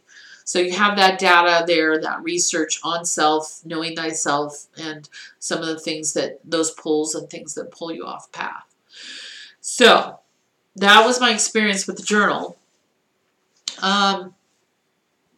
Because there's other things that I have to take right now for my lack of collagen production and so forth, I have kind of a long list of things that I have to take. Could you reach over and get that little green pill case that's in the very back there? So I have this whole laundry list of supplements that I either need to take because of the collagen production, just for flexibility because, of my joints and ligaments and things to support them. And then also for the plan, things that they've, asked us to add in, like the flaxseed oil or, let's see, I'm doing evening primrose. There's borage oil. There's a couple other types of oils that are recommended that you're taking on a regular basis. So when I looked at that, no, I don't need, you can leave that down. When I looked at that whole list of things, it seems overwhelming. I mean, when you saw the tray of things and all of that, it seems like a lot. So I have to use one of these little pill separator things. So you can see what that looks like so that I don't have to be pulling the pills out and the bottles out every single day. Right. I'm probably going to get another one of these in a different color and split some of these up between in the morning and at night because to take them all at one time is a lot. Yeah, let's see how that works there. Can you see that? So that's all that is. It's not a huge amount. You'll see, and sometimes in the grocery store you'll see a handful of supplements in a little, prepackaged bag that says, increase your whatever by taking these. But I think that it's a small price to pay to to take, a handful of supplements that you know why you're taking them, how they're benefiting you, and to supplement what it is that you're trying to get into your body for the purpose of being healthy. And the biggest thing we need to remember is what Dr. Cage calls the nutrient gap. It's the fact that 100 years ago, our food had more nutrients in it than it does now. And he talks a lot about that in his upcoming book, Heal Yourself, Heal Your Life, Heal the World, where he talks about what happened in the Dust Bowl and some of the farming practices that we've used 150 years ago, which have devitalized the soil to the point where we can't grow without getting pests. So we've started adding the pesticides and the GMOs and all of these kind of things because our food isn't healthy, because our ground isn't healthy. And so in this case, we're not going to be healthy by eating that food. So we have to supplement some things at least till we have switched things around in our growing practices. And some of us just simply can't eat enough food to get all of our nutrients. We do eat a lot of food. There's a lot more food that we could eat that's nutrient dense. But because our food's been devitalized, the nutrients are important. In this particular case with the plan, they're important for the detox process, for supporting your body while it's going through that, and for giving it the healthy oils and things that it needs to run properly. So with that said, some of the upside, one of the things I'm working on is a checklist. And this is something I'm actually going to send to the author of the book to potentially include in the journal part of this, which has the shopping list and things, is like a one-page checklist of I'm on plan A, or the phase 1 plan, that I need to be doing X, Y, and Z every day. And then maybe one for each of the other plans. So that it's easier to like I did really good drinking my cran water, the first week. And then I realized, there's one particular oil supplement I'm not taking. I need to remember to do that. And then one day I'm like, I did really good. And then I'm like, I didn't drink any cran water today. So, it's some of these are just habits that we're going to get into. Daily checklist of. Yeah. So that's something that I want to create for myself, and I'm going to recommend it to the author of the book. I don't know if there'll be any more editions of this book or not. It's been out for a long time. So how do I know the plan is working? First of all, I've lost 15 pounds. Woo! Yeah, you look good. Thank you. Yeah, I could see it. So, yeah, I could see it. Let's say that 5 pounds of that I lost the week I was sick and was water weight. Okay. Still had to come off, right? And it came off easily. I've noticed, so I've been on the plan for a week and a half. So that's, more than a pound a day. But let's just say I only lost 10 pounds on the plan. I've been losing a pound a day. So that's fantastic. And so I'm going to finish 2 more days, and then I'm going to go on the phase 2, which is the metabolic reset. So that's going to reset my body to say, hey, it's okay. You didn't die. The world did not come to the end because you didn't have a Danish for 2 weeks, So, and then I can actually have a whole wheat cream cheese Danish if I choose to create one naturally. So, it's not like those things are just never going to be seen again. Okay, so how do I know it was working? Well, within 3 days, the bowel movements start to change. Big time. Just, I know this is a little gross, but, things aren't compacted in there. They're not loose. It's just like one solid flow, kind of like a smoothie coming out, just simple. It's not hard on my gut. So part of the problem I have with lack of collagen production is that anything that needs to stretch and recover is inhibited. So think about your bowels, they need to basically be squeezing things through, and if they're not stretching and recovering, things can get jammed up in there. Well, that's me because I have an issue, but it's true for all of us. If things aren't moving through smoothly, you've got 3 or 4 days worth of feces lined up there waiting to be moved through. So we want to have a nice healthy bowel movement every day, and I could tell after 3 days, it's like, oh, okay, things are working properly. Then there's the skin, okay? So I tend to have drier skin, and it throws it off a lot with the weather. So even though we've got 3 feet of snow outside, it's dry. It's there's not the humidity in the air just because we have snow. So that dries my skin out. And also I swim at the pool a lot, so the chlorine in the pool affects my skin a lot. And so I have to use lotions and things a lot, but those are only topical. Okay, so that's not causing, that's treating the symptom of dry skin. It's not treating the cause of dry skin. So the number one huge thing is all of these natural healthy oils that we're putting in the body. So I guess the thing to remember is that we've all been scared silly over the years about not eating fat. And yet, when you think about the analogy of the vehicle, the car engine that's high performance and needs certain things, like we have a VW Golf. It's a great car. It gets 40 miles per gallon and all of that, but it takes this super, special, intense oil that, you can only get from Germany, and it costs a lot of money, and most of the, guys don't know how to even change our oil filter, or they put in the wrong one or whatever. So putting in that right special oil is going to be key to keeping that vehicle performing properly.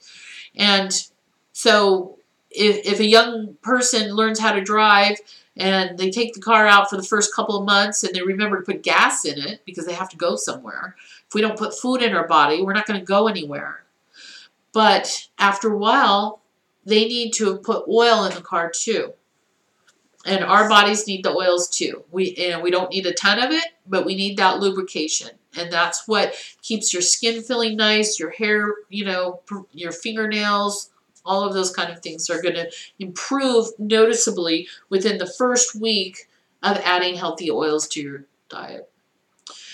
So we talked about the water retention. So again, it's hard for me to tell.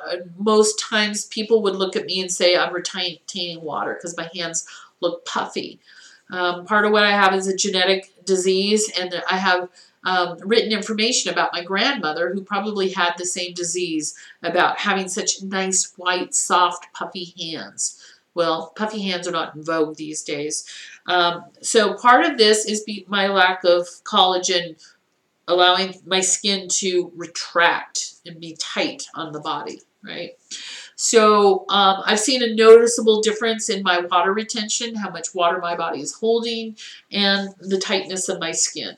So hopefully that will continue to improve. I have more energy. I used to in the old days, I would do my exercise routine in the pool where I would mostly be stretching, get myself all flexible, and then I would swim laps. And so I was doing like, I don't remember, let's see, three laps, like 6 times, 3 sets, so you could do the math on that one.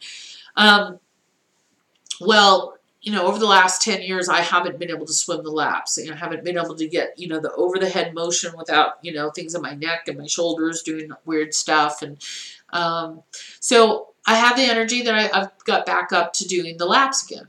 Now, that said, it's in a therapy pool, not an Olympic gym. But, it's something, and it's more than what I was doing a month or 2 ago.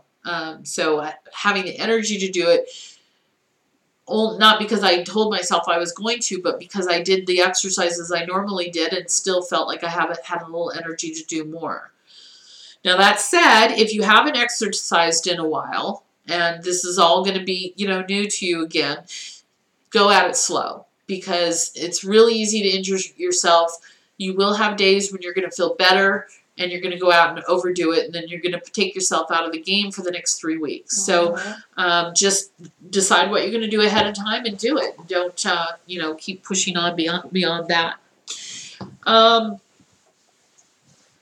Flexibility. So the flexibility partly is because I'm feeling lighter and more mobile, and I have the motivation then to be working on self more. So what you're probably all, familiar with is the fact that we have plenty of energy to help everyone else and do all the things that have to be done, but we don't do our thing, or we're, if somebody's going to lose out, we'll be the one because we're that kind of person to sacrifice our own personal time.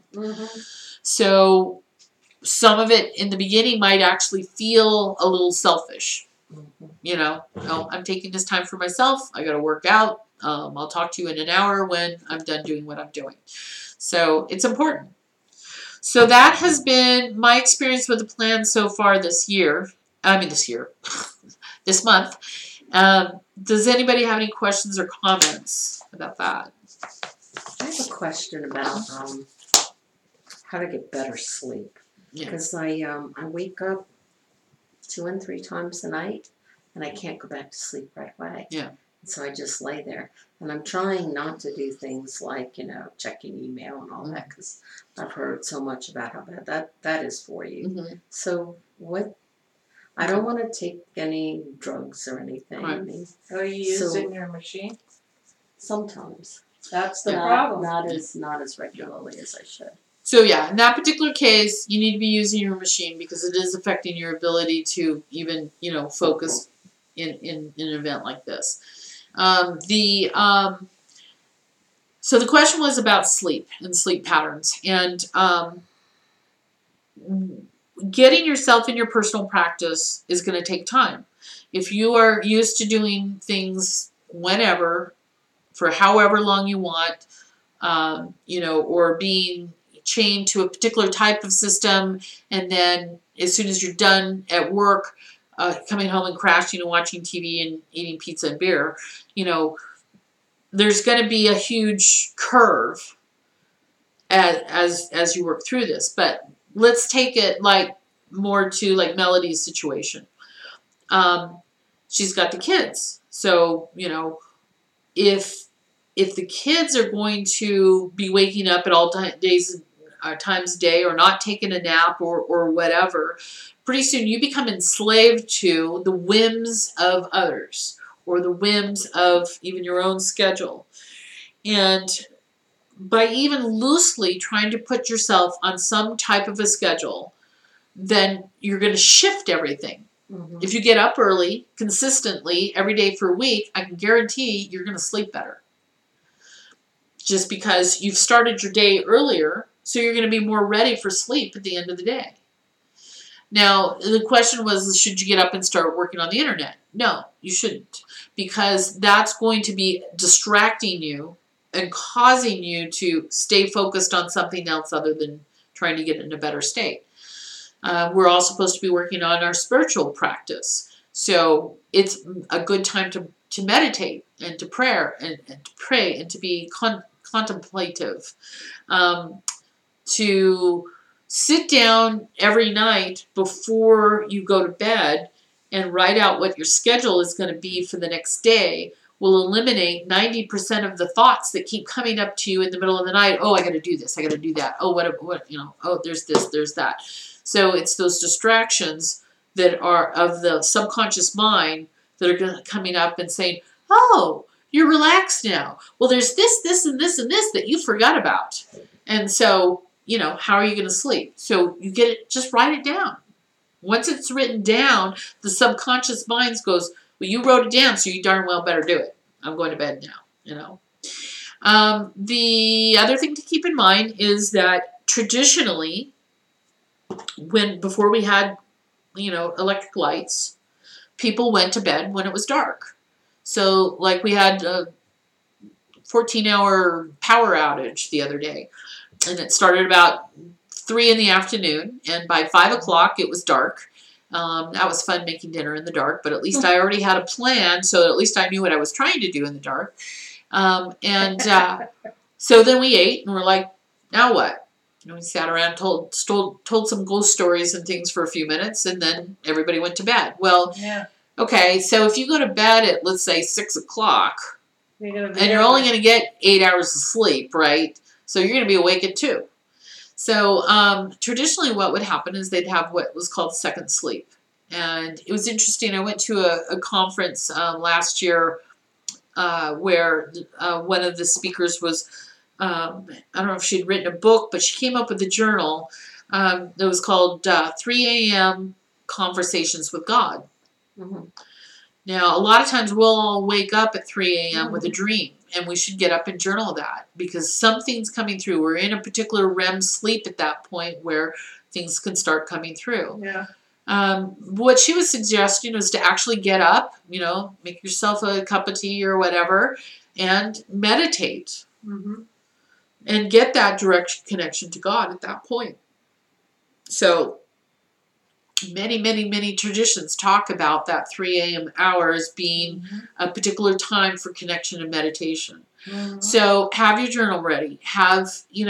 Get up, go to the bathroom, make a cup of tea, turn on a low voltage light so that you're not blasting yourself awake with a bunch of lighting, and meditate and pray and journal and do what you need to do and actually, do some of your spiritual work then. So let me ask another question then. Part of the issue is, I get up and I have to go to the bathroom. Mm-hmm. I get up and it's an immediate need. By the time I come back, the dream's gone. Right. Just from going to the bathroom and back. Yeah. No, that's true. You got to to journal before you go to the bathroom. Oh. No, I'm kidding. That would not be very nice. No, it takes time, and part of this is your intention. I keep losing. Setting your intent to remember your dreams. And so take your journal with you. Sit on the toilet and write. I'm serious, I know you are. Right? But what you're trying to do is get the bullet points down. Because if you can remember anything, then it will usually open up when you sit. So then you go to the bathroom, take a few minutes to sit down and journal and flesh it out, But you do, it will take time. And so going back to the sleep, you don't want to take things, first of all, things like not no-dose, what's the other ones? The sleeping pills are just way overkill on the body. If you're taking over-the-counter or even prescription sleeping pills, you might as well take a sledgehammer to your head.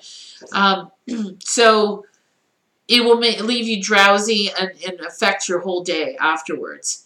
But, sometimes our bodies don't need all the hardcore stuff. So try things like the medicinal teas, the valerian root, sleepy time teas, all of those kind of things.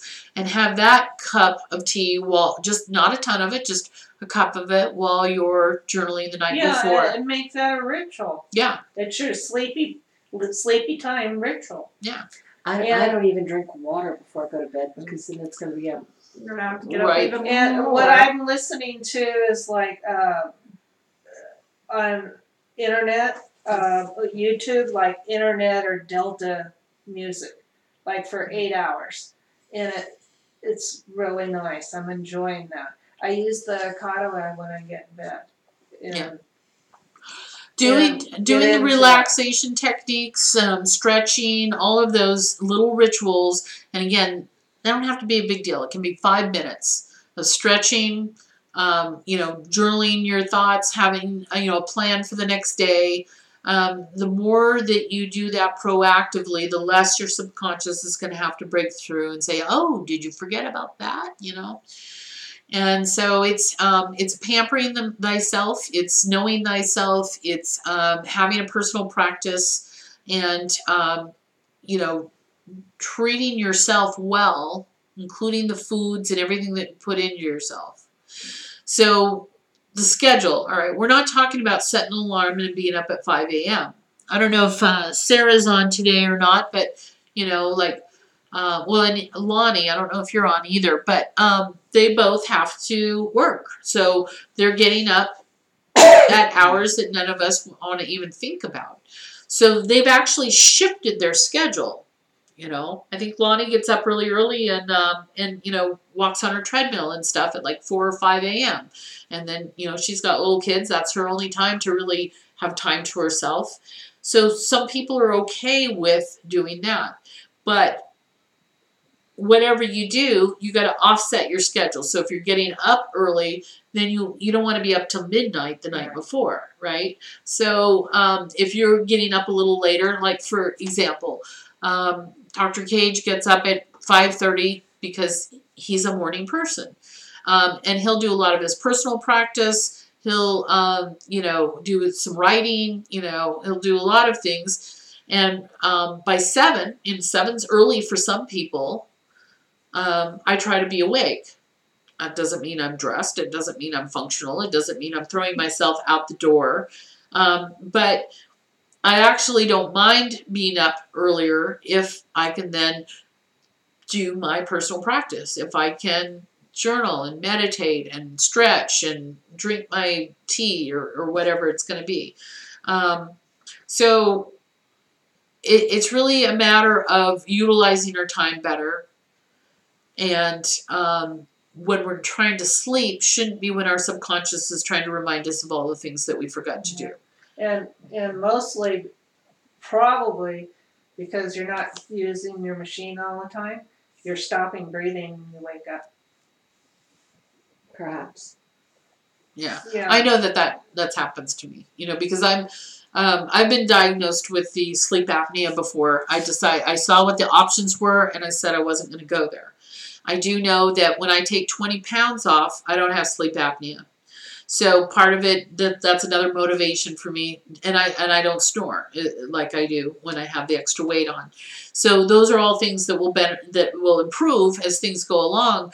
But the bottom line is you're not getting enough oxygen, and if you're asleep, you'll wake up rather than die. That's part of the body's mechanism.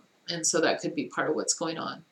So the other thing, too, is I remember when I was staying with my aunt, and she is also supposed to be using oxygen at night and doesn't like to do it, is they basically said, well, put it on for at least a period of time.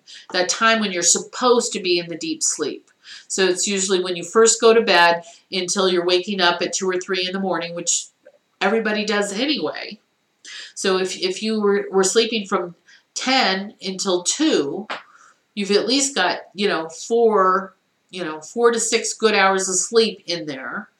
And that's really all the body needs. We say 8 hours, but that's also including the REM sleep where we're doing the dreaming. And because some of us are actually working and engaging with the dreaming, sometimes just getting up, going to the bathroom, even having a cup of tea and going back to bed is a good time to actually engage in the dreaming. So you're going to get another hour or 2 of sleep then, but it's going to be more active dreaming. So it's not, but the body does need to get the rest. If it doesn't get the rest, then everything is for naught. And I don't know how many of you might suffer from fibromyalgia. Fibromyalgia is, kind of really misunderstood. There's not a lot of, conventional treatments for it. A lot of what it is heavy metal toxicities. And so our body, as the barometric pressure and things change, it affects our body. But what happens there is a particular nasty loop that we get into, where we don't sleep because we're in pain. Because we didn't rest our body, we're going to be in more pain the next day. So it just keeps getting worse. We're not sleeping because we're in pain, and we're in pain because we're not sleeping.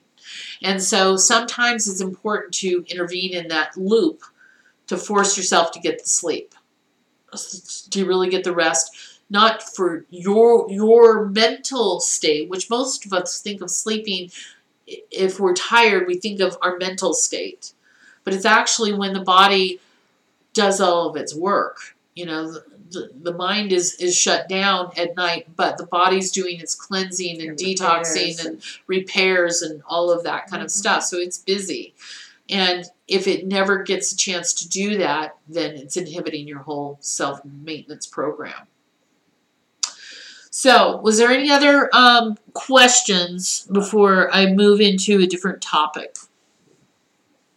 I have one. Once you get done with each plan, is it advisable just to stay on this?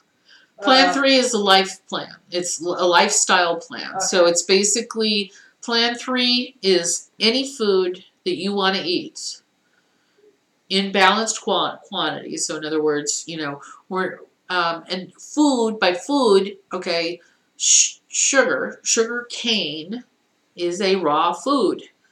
Refined white sugar is no longer a food. It's a deadly chemical. It's worse than heroin. So, and I'll talk a little bit about what we're going to move into for the remainder of the time is addictive foods and food addictions. And I'll explain the difference in a minute. But just talking about the sugars is we have these natural mechanisms in our body that when we didn't have all this knowledge about how it all works, our body was going to make sure that we got what we needed. So as, let's say, a cave person, hunter-gatherer type, we're going to be finding what's available, and we're going to be mostly eating meat, right? Meat and potentially dairy products. Most cultures had some form of fermented milk, cheeses and yogurts and kefirs and those kind of things. So between those two things, they were getting plenty of protein. And they were probably getting a fair amount of greens by wild harvesting things. But as any of you who have wild harvest or, tried to find berries in the forest, they're not there year round. They're only there at certain times. Mm-hmm. So they would never be able to find everything they need in a particular area, which is where the foraging goes, that, going outside of your area looking for something. And so those certain times of year when the berries and the fruits and such were available, they would stock up on those. And they would get a lot of the things that they need, and then they're not going to be available when the snow hits. But their body's then, holding that. Well, it's kind of like sex. If it didn't feel good, you wouldn't do it, right? So if berries didn't taste good, we wouldn't seek them out and eat them. So there is a natural mechanism in there that says, ooh, that was good. We need to go back and get more of that. Okay, so fast forward to where we are today, where we have all foods from the entire world pretty much available to us any time of the year. We can eat whatever we want. That mechanism that says, ooh, that little bit of chocolate, where did that go? We decide first thing in the morning that rather than having a healthy breakfast, that, there's cookies on the counter, so I'm just going to have a cookie and a cup of coffee, and out the door we go.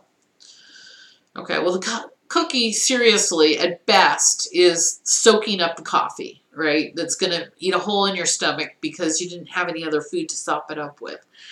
And the sugar and the caffeine combined are going to artificially stimulate the body so that you may not even want food for hours. It's like being on speed, And so when we start that process first thing in the day, our digestive system is running 24/7. We're in this mode of, it's a stress to the body. So there's things that shut down that say, oh, wow, there's no food coming in. We need to hold on to these nutrients that we have, or in this case, the fat and so forth that's been stored in case of these famines when our person forgot to feed us again. Okay? So this directly relates to an upcoming course, Care Feeding of the Human Biological Machine, which I believe is in late April, is the date scheduled for it. That just went out in an email to everyone, so if you didn't get that, let us know. But it's really this idea of to realize that we are a higher level being. We are a celestial being who's inhabiting a human primate, essentially, who has animalistic needs and habits for survival, and yet we are more than the other animals. We have logic, we have knowledge, and we can use that for our benefit.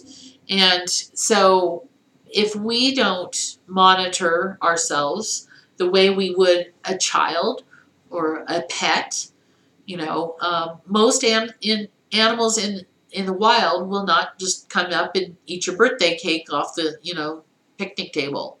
Your dog will. Your dog will because it's been domesticated for how many thousands of years. And it's like, well, if it's good for you, it's good for me. And so I'm having some, right? Mhm. But most animals in the wild won't eat things that aren't bad for them. And even dogs that are carnivorous, what do they do when they're sick? Throw up. Eat grass. Before they throw up, they eat grass Mm-hmm. because they know instinctually where to go to get the nutrients and the fibers and the things that they need to do to make their And tummy feel better. Cats do that too. Right. But we don't do that. We, can, as an adult, we can have dessert for breakfast if we choose to, and that's fine. You can eat it in any order that you want. I would prefer to eat, my cake after my Brussels sprouts, but, that's up to you. So, the thing about addictive foods. So, addictive foods versus food addictions. So, let's talk about addictive foods. Whether we like it or not, I can tell you for an absolute fact, having put myself through college working at McDonald's, that they have a intricate plan on how to get you to eat their food. I believe you. First of all, we know there's all sorts of psychological things. McDonald's chose yellow and red because psychologically it makes us want to eat. Really? Yeah. They also have a very specific secret blend into how they make their burger buns, which is just the right amount of bad fats, bad sugar, and bad flour, so that it's actually addictive, so that you eat it and you crave it and you want more of it. And the whole thing with cigarettes, the big thing that came out in the whole hoo-ha with, cigarettes, which caused them to lose lawsuits, was not so much that there's anything wrong with tobacco. Of course, inhaling any hot smoke into your lungs is probably not advisable, but the people knew that they were choosing to smoke tobacco, which had been known to cause adverse health reactions. What they didn't know is that it was also filled with sugar and chemicals, and that those chemicals are addictive. And the cigarette manufacturers knew that, and that's why they lost their lawsuits. So, without going there, because this is not a conspiracy theory lecture, there is a concerted effort out there to get you to eat their foods, and it's not necessarily because their foods are of benefit to you. So there's a whole host of addictive things within them. The biggest one that you'll find is sugar. Sugar is in everything. In general, our body has a natural mechanism where it wants sugar and it wants salt. And so most of our snacks are going to be salty and sugary. And if either one of those products were all natural and healthy, it would not have the same addictive qualities that it does when they're refined. So it's in the refining process. We have raw sugar, which has been taken from sugarcane juice and dehydrated. So we now have these raw sugar crystals. In the body, it will turn to sugar, or it will go directly into the bloodstream and affect your glycemic levels just the same. But the white refined sugar has had chemicals and other processes added to it to make it consistently white and consistently fine and not to clump and this, that, and the other. And in that processing, it has changed the molecular structure of the sugar to be as addictive, if not more, than heroin. So think about this. Wow. What is heroin? Heroin is opium poppies, which grow naturally.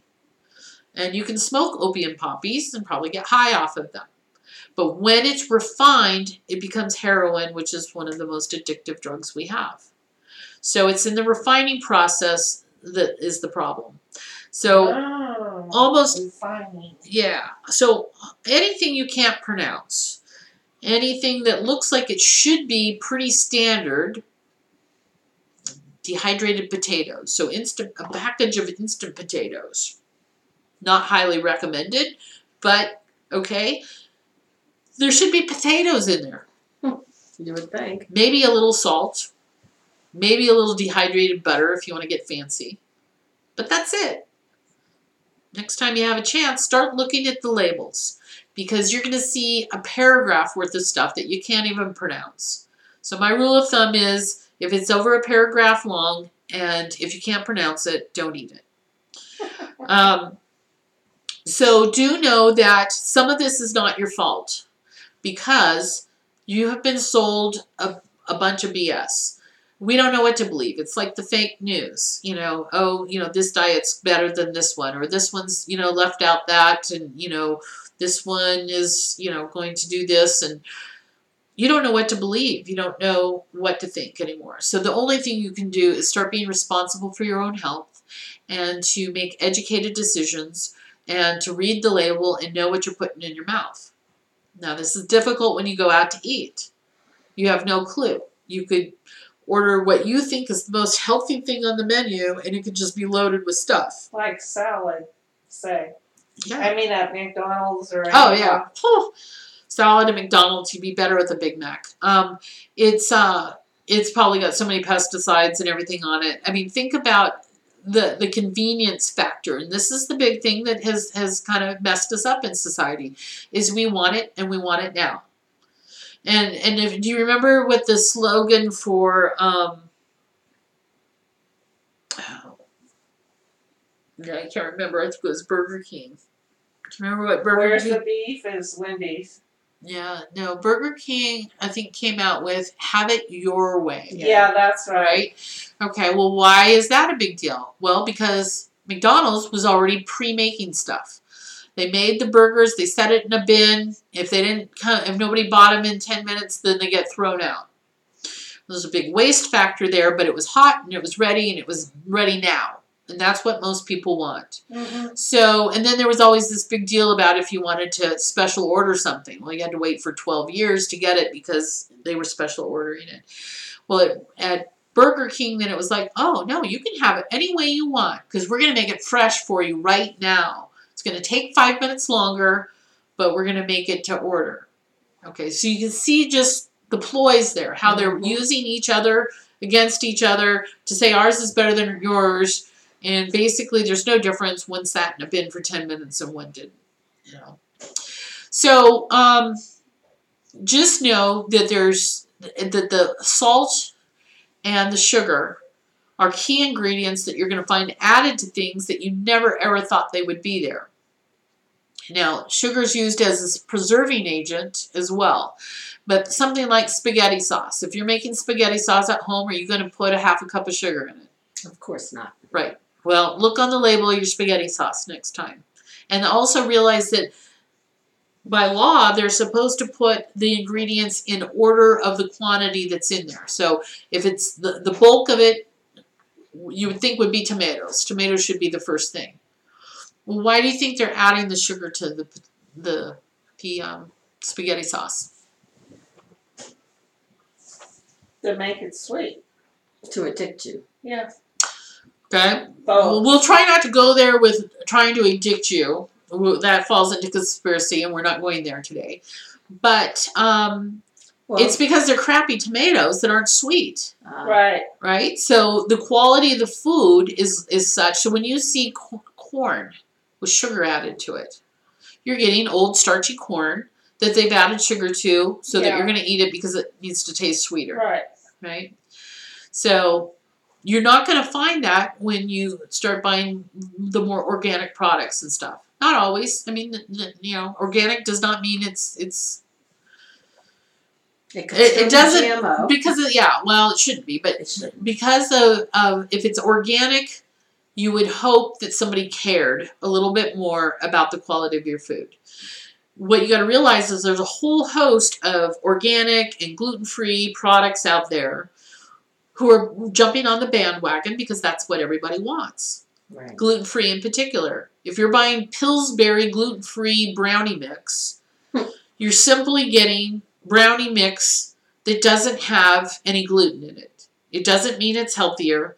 It doesn't mean it's made from whole wheat. Right. It doesn't mean it's made from good chocolate. It doesn't mean that it doesn't have refined sugar in there.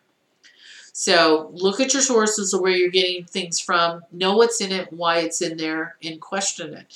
Now, yes, it is going to be more expensive to buy more expensive product. If you're buying the no-name brand stuff from grocery outlet, you know, you've got the bottom of the barrel as far as the price. But the question shouldn't be why whole organic foods cost more. The question should be, why is all this other stuff so cheap? When you think about the cost of the food, let's take a head of lettuce that's like $3. Okay, well, somebody had to prepare the fields and plant that and water it and pick it and package it and send it to the store in time for it to be there so it didn't rot and fall apart before you wanted to buy it. So really, $3 isn't much to ask for that head of lettuce. Now, just because you can buy another brand that is genetically modified, full of pesticides, and has a shelf life 3 times as longer, doesn't mean you're getting any nutrition out of it. It doesn't mean it's going to do for your body what it needs to do. You'd almost be better not eating that than to, you know, do the cheaper option. So more nutrients-dense foods more often. First of all, we're changing things. 30 years ago, when my kids were little, there were certain things I couldn't buy, but it's supply and demand. So if you are demanding organic, natural, healthy foods, your grocery stores are going to start carrying it. And some of them we can't afford. Like, I don't shop at Ray's because they're over the moon about their prices on everything. But at the same time, at least they've made an effort to include those things in their store. And they only did that because of customer demand. So the thing I wanted to finish up with was food addictions. Now, we can be addicted to anything. And it doesn't have to be a chemical addiction. These are psychological, emotional addictions. This is the comfort foods. This is our body of habits of what we do when we're stressed out and tired and don't want to cook for ourselves, or just want to have something that we like, or we want to treat ourselves because we had a rough day. Those are the type of things that we tell ourselves. And these are the type of body of habits that you will start to see when you journal.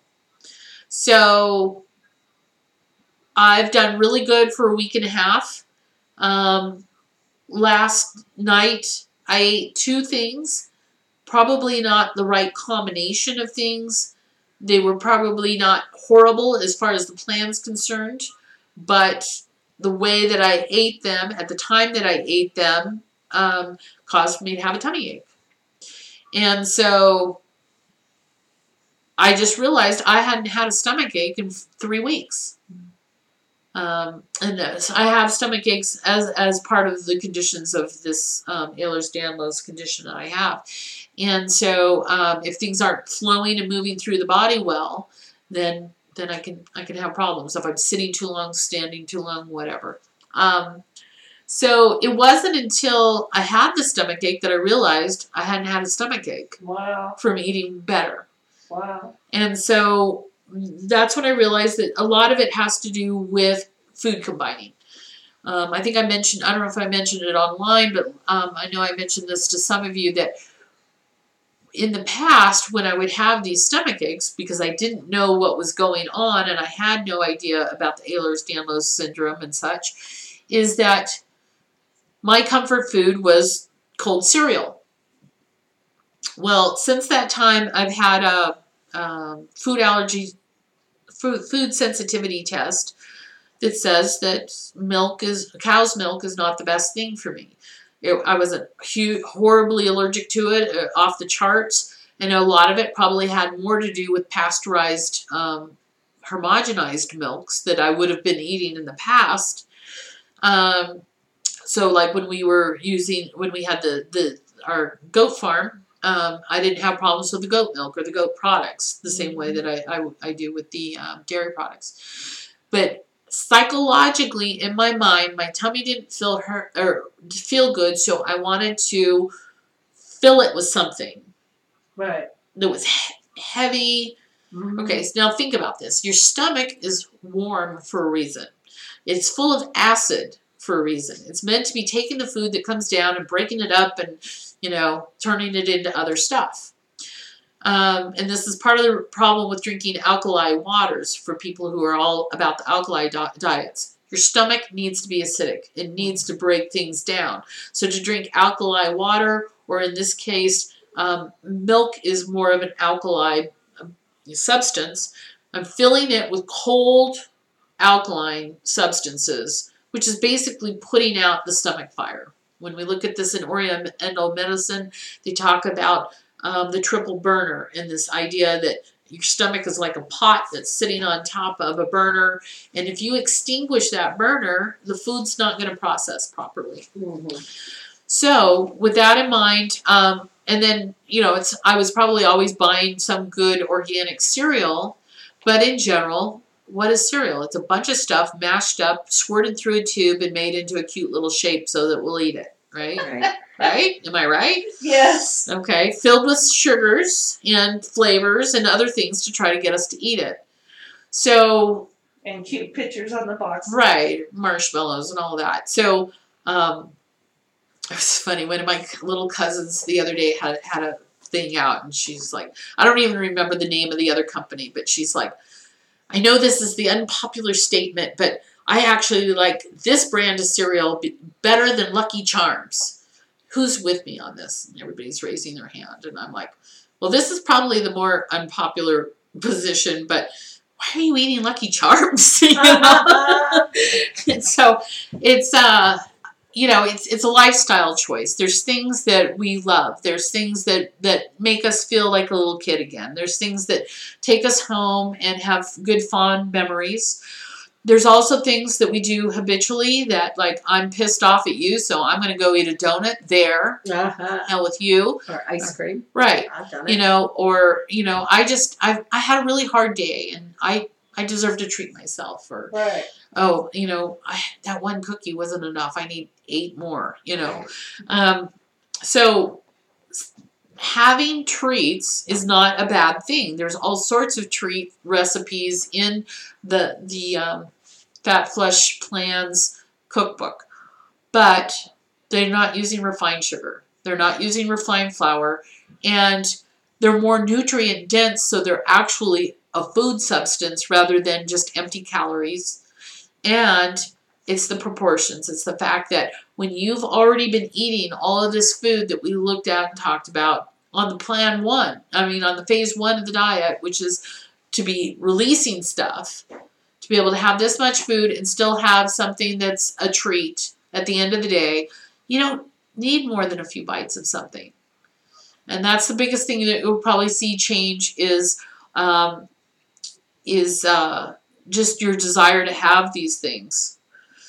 One of the things I do, like at the holidays, is we all want the candy and the treats and things like that, but I don't even put it out until friends show up and come over. I don't put it out before lunch, so that we've already got up, we've had breakfast, we've had lunch, so we've got nutrition in our system before we have a cookie or something. Right. So anyway, that's about all I have today. Does anyone have any final questions? Oh, I had one other thing I wanted to mention. So the Korean water, or any water for that matter, how many times have we been told how many glasses of water we're supposed to drink? 8 glasses of 8 ounces of water. So this is a little more than 8 ounces. This is 32 ounces of water. So 2 of these a day is a lot of water. And I think that what we need to look at with all of the recommendations for amount of exercise, for the quantity of foods, for all of these things, is that we're all different and we live different types of lifestyles. If we live in the heat where we're sweating a lot, if we're athletic and out there sweating and perspiring, and we have a much greater need for our fluid intake than if we're frozen under 3 feet of snow for a week. So the liquids are important. The water is important. Drinking one of these a day is more than what I was doing before. So start there and work up. But what I found from doing this is that I can't get that much water in and still drink teas and smoothies and stuff like that. So, I think it's important to get enough fluids, and you want to make a conscious effort at that. But at the same time, some of the proportions might not be realistic for everyone. Okay? Okay. All right. Is stevia okay? Yes, stevia is one of the two, stevia and monk fruit are two of the sweeteners that are unlimited on the plan.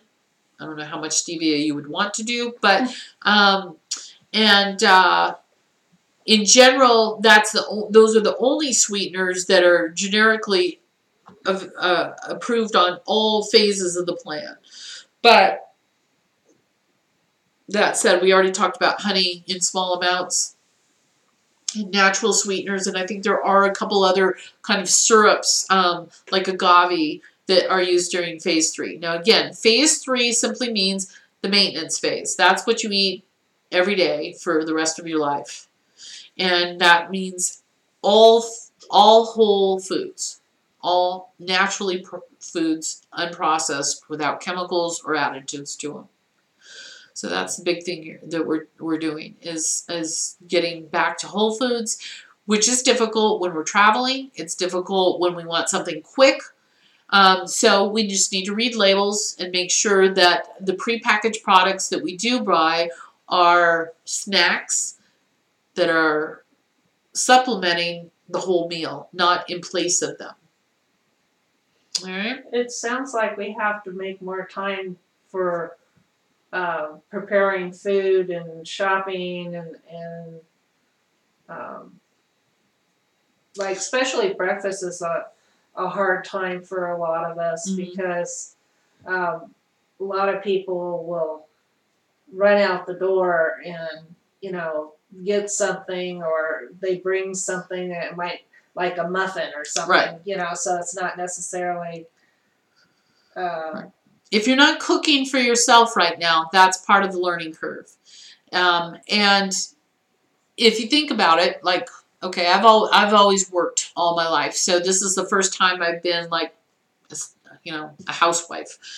And to be honest, I don't know how people do it. To cook and clean and do your laundry and all of those kind of things and still work full time. Something goes, and it's usually our food. Okay, and what we're looking at here is that the quality and quantity of our food is the single most important thing that we could be doing for ourselves. This isn't about losing weight. It's about being healthy. And when you have a healthy immune system and your body's working properly, you're not going to get sick. So, it's all interconnected. So yeah, that was what I was saying is one of my first challenges was the fact that when you are actually home, you're realizing, okay, well, I'm going to make 3 meals a day. Well, that's also cooking 3 meals a day, eating 3 meals a day, and cleaning up after 3 meals a day. Pretty soon, you're going to realize that you've now become a short order cook. Exactly. Right? But this is life. So we're talking about conscious living. We're talking about being conscious of what you're putting in your body and what you're going to be eating for the day.